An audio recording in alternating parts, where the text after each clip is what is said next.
fechada à esquerda, curva direita. Gate direita, depois vai pegar gate na entrada da curva, depois vai abrir a direita, depois vai fechar a esquerda, depois gate fechado e entra à esquerda. Gate fechado, vai pegar a direita e vai sair à esquerda. Vai sair à esquerda, gate aberto da curva, o gate na entrada da curva, depois curva fechada à direita. Depois gate na entrada da curva, gate na abertura, depois fecha para a entrada, depois abre de novo, vai começar slalom à esquerda,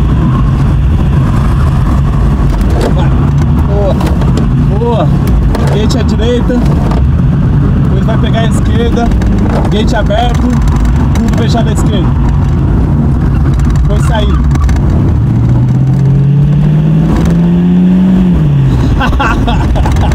Ai, caralho. Ai, porra, velho, essa volta foi, acho que foi mais rápido que a outra, pai.